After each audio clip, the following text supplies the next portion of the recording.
This story is about the daily experience of an ordinary prisoner. It does not focus much on the great horrors that occurred during the war. Many books have been written on them. This story is about the daily suffering of a man who lost everything, even his identity.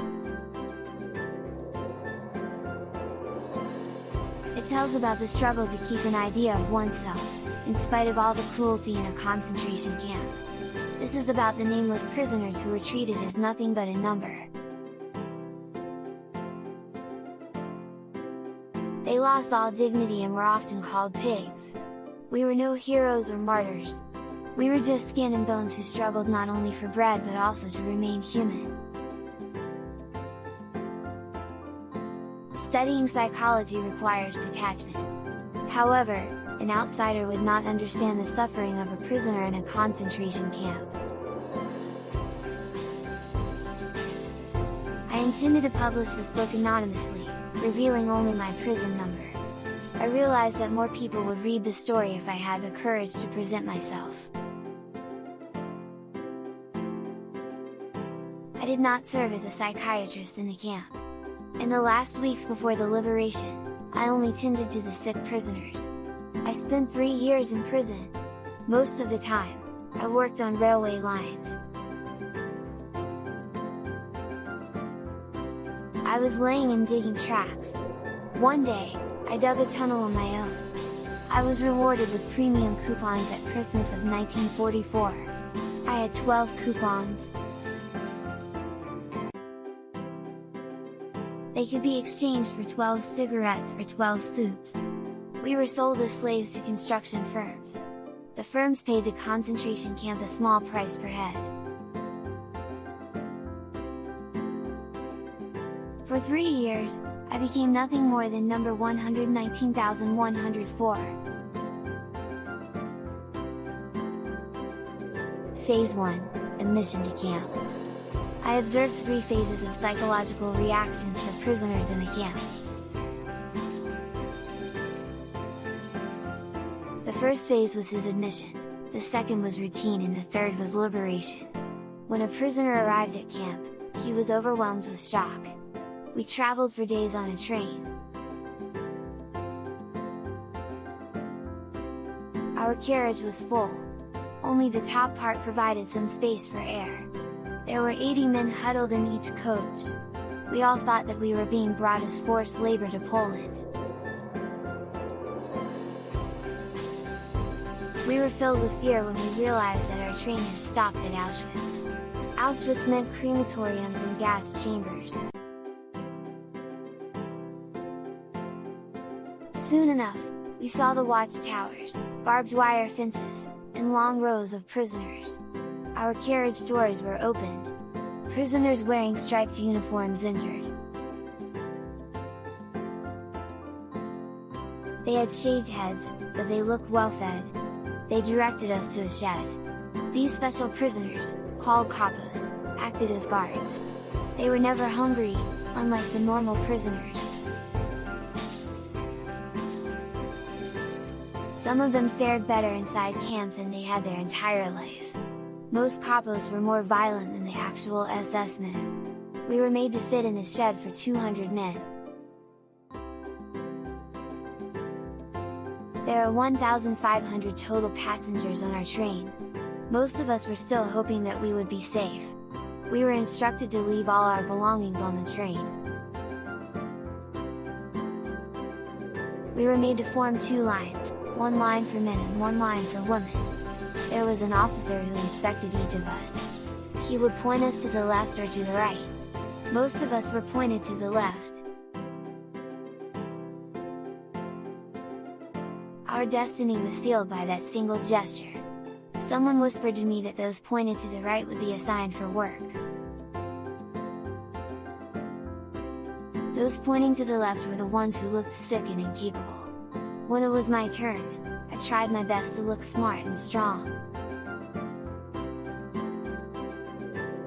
The man standing in front of me moved me to the right. Left meant death. That became the immediate fate of 90% of us. In the next hours, they were directed from the station to the crematorium. The building had a huge door where the word bath was written in different European languages upon entry. Each prisoner was given a small soap, but no water flowed from the showers. I only found out the truth that evening. I asked another prisoner where my colleague had been sent. He was directed to the left. The man pointed his finger to the chimney. He said, "That's where your friend is, floating up to heaven." He was burnt alive because the Germans thought he was too weak to do any useful work here in the camp. Those of us pointed to the right were escorted by guards. They commanded us to run towards the cleansing station. We passed along the barbed wires surrounding the camp, which were electric. The guards inspected us closely. They had their eyes on our watches and jewelry. There was a blanket where we had to throw our remaining possessions. Some of us begged to keep a medal or wedding ring for sentimental value, but none of us were spared. The guards shouted at us to remove all our clothes within 2 minutes. Only shoes shall remain. Right there, in our line, we all stripped naked. Those who kept their belts were whipped by the guards. We entered a room where we were shaved. We were unable to recognize ourselves with all the hair on our bodies removed. Then we lined up for the showers. It was a relief when the water really came out of the sprays.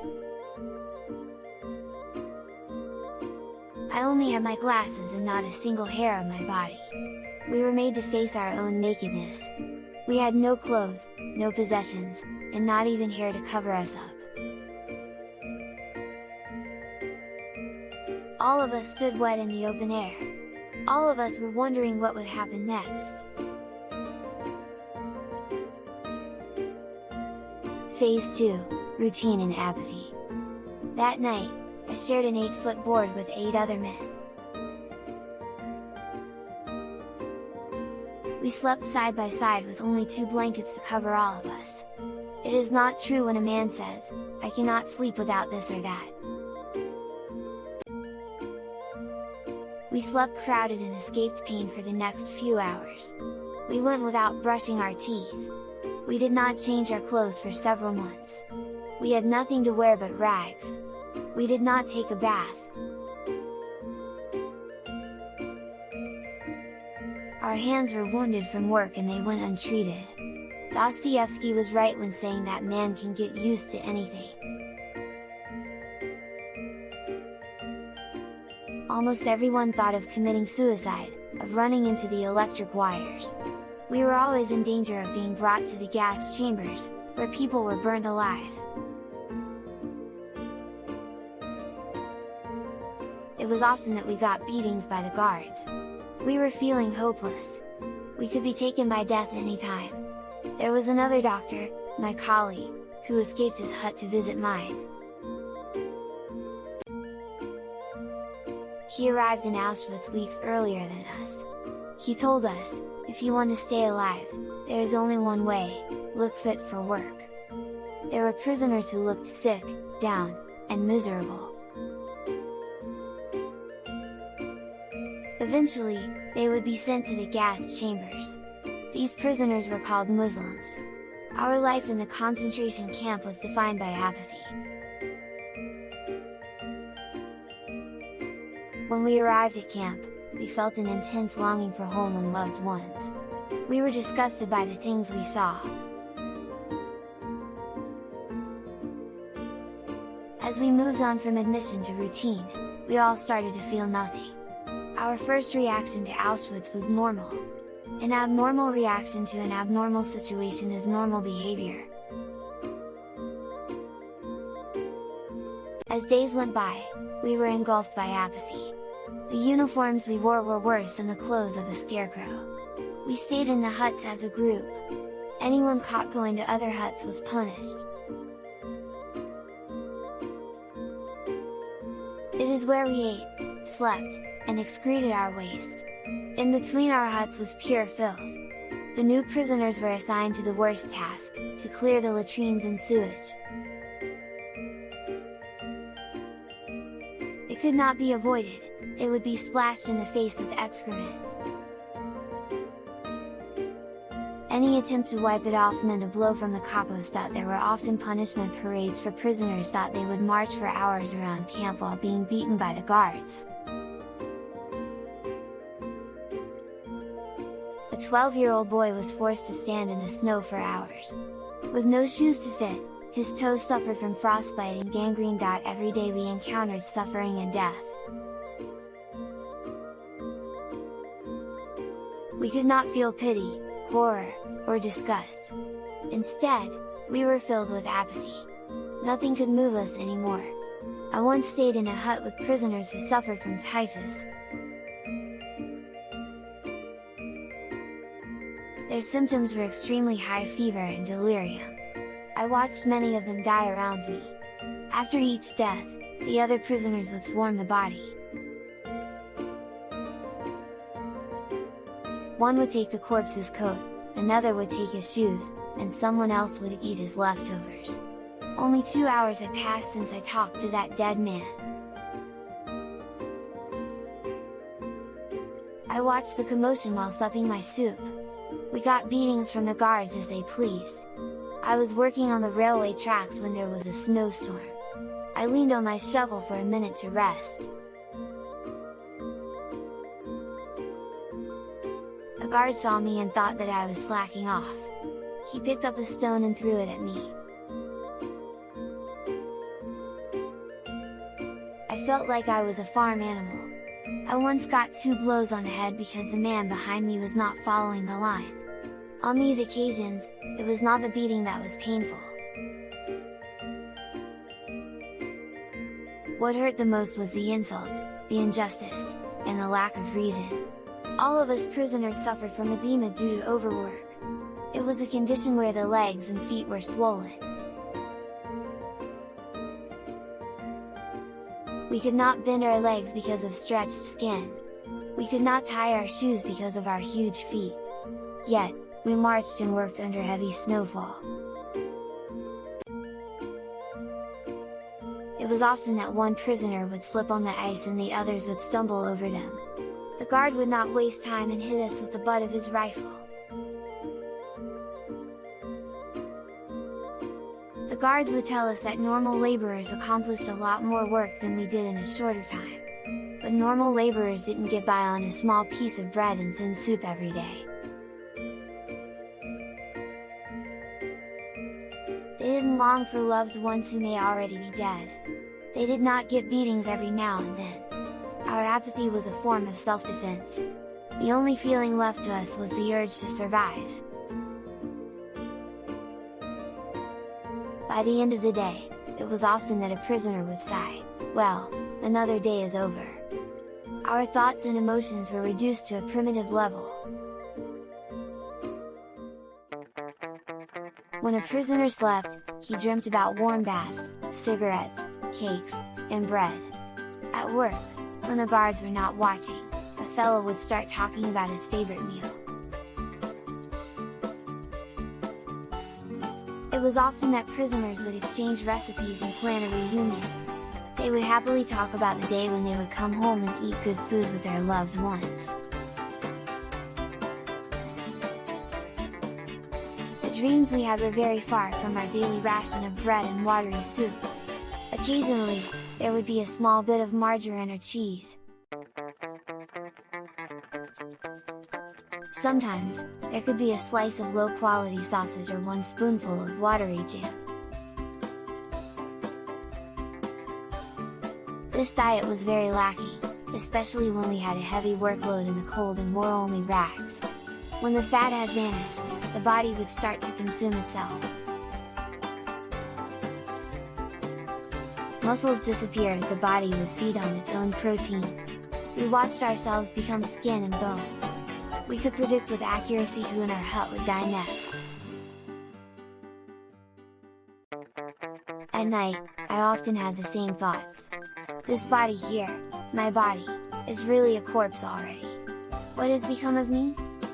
Every morning, We were awakened by 3 loud blows of a whistle. The sun had not risen yet, but we would scramble to our feet. We would try to fit our swollen toes into our wet shoes. We would begin our march in the snow. While digging and shoveling on the railway, we would wait for the siren announcing lunch. We would receive our ration of bread from 9:30 until 10 a.m. It was the highlight of our day. Some of us consumed our rations immediately. I was one of those who would save some for later. In the bitter cold, I would take comfort in breaking and eating crumbs from my pocket. I was transferred from Auschwitz to the concentration camp in Dachau. There were 2,000 prisoners in total. Our train passed through Vienna, my hometown. Inside my prison car, there were 50 of us. We were all cramped in that small space with no windows. Some of us squatted on the floor while the others had to stand the whole ride. The only view we had was from the 2 peepholes of our car.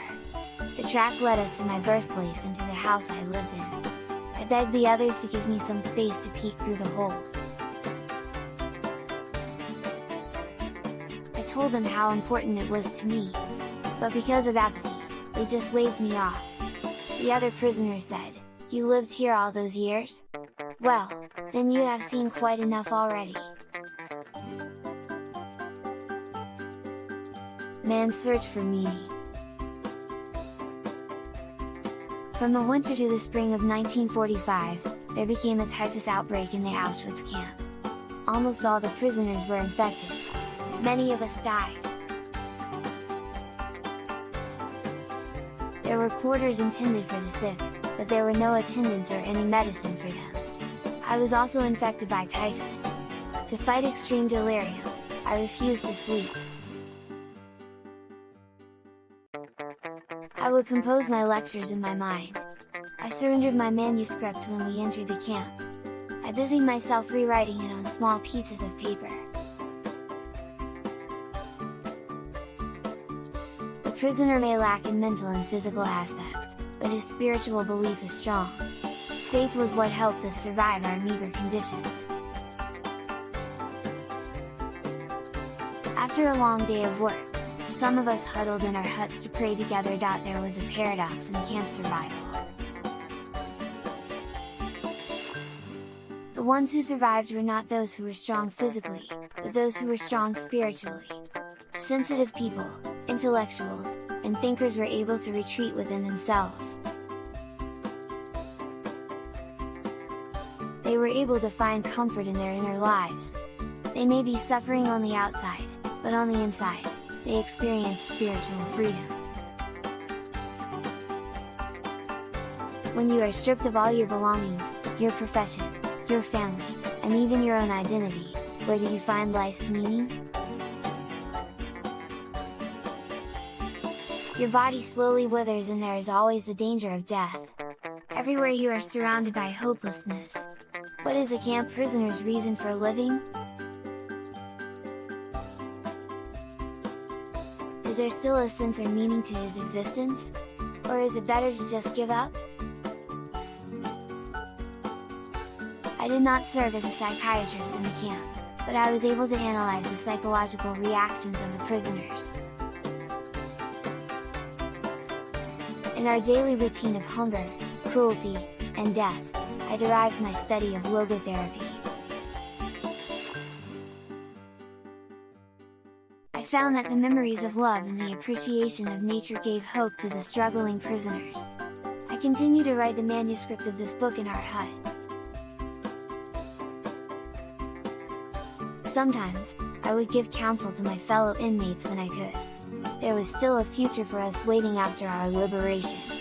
If there was not, then it was up to us to start a new life.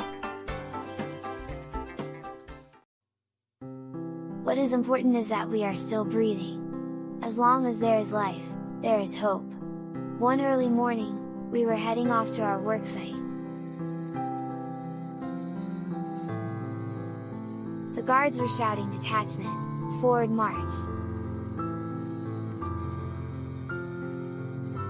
Left 234. Left 234. Left 234. Left 234. Those who were slow to move got to be kicked. We stumbled over large puddles and big stones in the darkness. Suddenly, the man next to me whispered, "If our wives could see us now. I do hope they are better off in their camps and don't know what is happening to us." What he said brought to my memories of my own wife. I looked up at the sky and saw her face. She smiled at me as the sun rose. For the first time in my life, I realized the truth in the songs and poems. The salvation of man is through love and in love. I was a man who was left with nothing, suffering in the most desolate place in the world. Yet, I found happiness in the memory of my beloved wife. I talked to her in my mind. I imagined that I was asking her questions and she answered back. Those in front of me stumbled over each other and got whooped by the guards. Still, I continued my fantasy. Soon, we arrived at the worksite. Everyone rushed into the hut to pick up decent tools. With our spades and pickaxes, we resumed work in the ditch. Every now and then, the guards would shout, "Can't you hurry up, you pigs?" I kept thinking about my wife. I did not know if she was still alive. Her memory alone was enough to give me hope. My spirit, my inner self was overwhelmed with love. I realized that it didn't matter if a person was near or far, alive or dead. The feeling of love itself can bring meaning to the other person's existence. Having a strong inner life was important to the prisoner. It would get him through the emptiness and desolation around him. Our life in the camp dehumanized us. We could remain human in our spirits. The prisoner could find refuge in the memories of the past and in his plans for the future. This is what is meant by logotherapy. Even after liberation, it was essential for the prisoner to find meaning in his existence. That is, even if all his family members were dead. Even if his hometown was destroyed and his career was lost, he must find a new reason to live. It isn't about what life gives us. We are the ones who must give meaning to our existence. On our journey from Auschwitz to Dachau, we were able to appreciate nature like never before. We saw the lush mountains and the sun setting behind them through our barred windows. We watched the sky change in vivid colors from blue to red. All of us were filled with happiness even if for a brief moment. One of my fellow prisoners exclaimed, "How beautiful the world could be!" Phase 3, Liberation. Sick prisoners were brought into a hut where they could lie on boards all day. They were excused from work. But that was the only consolation. Aside from the lack of medicine and supplies, their food rations were worse than the others. A doctor approached me to ask for help in attending to typhus patients. I was transported to the sick camp in Bavaria. I was assigned to a crowded hut of 50 patients. All of them were delirious. One of my duties was to get the medicine supply for our hut. It consisted of 10 tablets. Only the serious cases got half a tablet of aspirin. The hopeless cases were not given any medicine. I checked pulses from patient to patient. After doing my rounds, I would sit in a corner where I could see the landscape of Bavaria. Around me, there were corpses full of lice. Still, I would enjoy those moments of solitude. The situation in the concentration camps was getting worse. Some prisoners already resorted to cannibalism just to fight hunger. We were near the battlefront.